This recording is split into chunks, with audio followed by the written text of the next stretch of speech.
All right. Hello, all of you out there in Facebook, YouTube land. As I promised here, it is 10 a.m. here on Fridays. I obviously got my little, I'm going to maximize this. I'm going to give you a full kind of overview of what's going on in the South Florida real estate market here. These are only single family homes.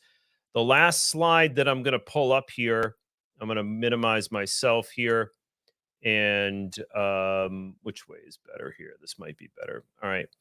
So as you can see, what this shows is this is a 14 months. So this goes back to January, February, March, April, May of 2022.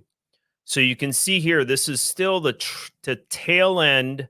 If we went back a couple of months, you would see these solds very, very close to the active properties. This is where the market started to disassociate from that COVID market, if you will, into starting into kind of a normal market, if you would. So this is the active properties going up. These are single family homes. And the next slide that I'm going to use is going to show you how much the price per square foot has increased considerably.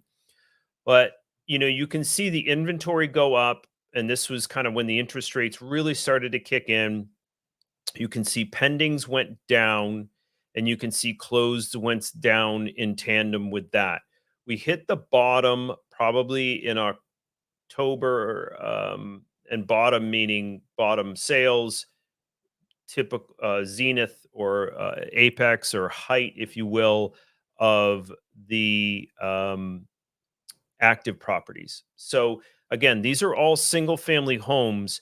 Now, what we started to see was that top was in December of last year, and then the inventory started coming down as pendings went up. That started to level off right around March of this year, and we've stayed pretty level for those last 4 months into July, where it ticked up a little bit in inventory, which is not atypical of this time of year. And you can see the sales right in here started to level off. So this next graph is going to show you what the so this is all Palm Beaches of Beaches MLS, and these are single family homes. I didn't put any price ranges in here. If you were curious about under this amount of price, the inventory is much, much different. There's no square footage range or any of that kind of thing. So you can really see that the prices have they went down, right? They went down, and those ran down as the inventory went up, and we hit kind of the bottom, which runs very much in line with the top of the market as far as inventory or active units on the market. And then that price per square foot started rapidly moving up as the inventory, you can see, started to move down. So price per square foot went up, and then we have a mild kind of a leveling in here. You can see right in here. And so the average price per square foot for a single family home in all of Beaches MLS, which covers up into Indian River County, and then it goes down into areas of Broward and even a little bit into Miami. So you see that we really won all of this loss of price per square foot, and we've gotten back to where we were, right around this time last year, ironically. So, the average is one thing. Again, this is multi-million dollar homes put up against $300,000 homes in Port St. Lucie or what have you. So this gives you a really good idea that this is right around so if you're sitting around the kitchen table and saying, hey, I didn't know if you knew this, but the average price per square foot is right around where it was at this time last year. So it was 428. This went actually down to 380. So that's where it dropped. But those price per square foot really started to come back up.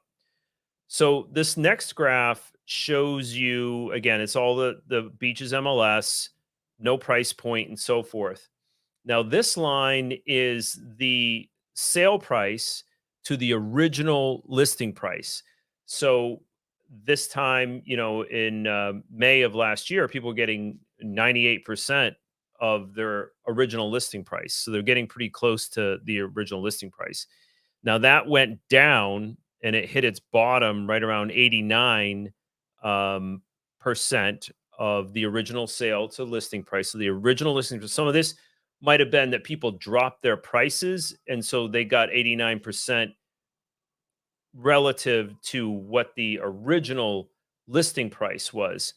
And then that kind of crept back up. Days on the market, you can see these kind of they run very much in alignment. So 28 days on the market is not a lot of time on the market, obviously. That went all the way up to 60, which in it, if you look comparatively back, a couple of decades with Case Shiller, average days on the market is probably close to 90, because you had periods in there where properties are staying on the market for hundreds and hundreds of days through 2008 and into 11. But now that's crept back down, and then the original listing price still stayed pretty level, but the days on the market. So what's that showing us is that people are kind of pricing their properties a little more close to, what they should sell for, and so they're going under contract a little bit faster.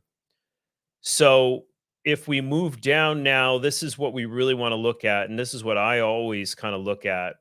Now, this is the same numbers, obviously, no numbers, no maximum for price or anything like that. This is all of the single family homes, not condos, villas, or townhomes. Those are not in here. So you can see over here in May, 1.6 months on the market. Remember, under 3 months of inventory is a seller's market. And when we go between 3 and 6, that's actually a neutral market. When we go over 6, that becomes technically a buyer's market. So this runs very much in alignment with the active properties on the market, because as those active properties on the market, going back to this graph, that started to drop in December of last year. And then, so that means that the inventory is dropping. And what this tells us is the month supply of inventory given absorption.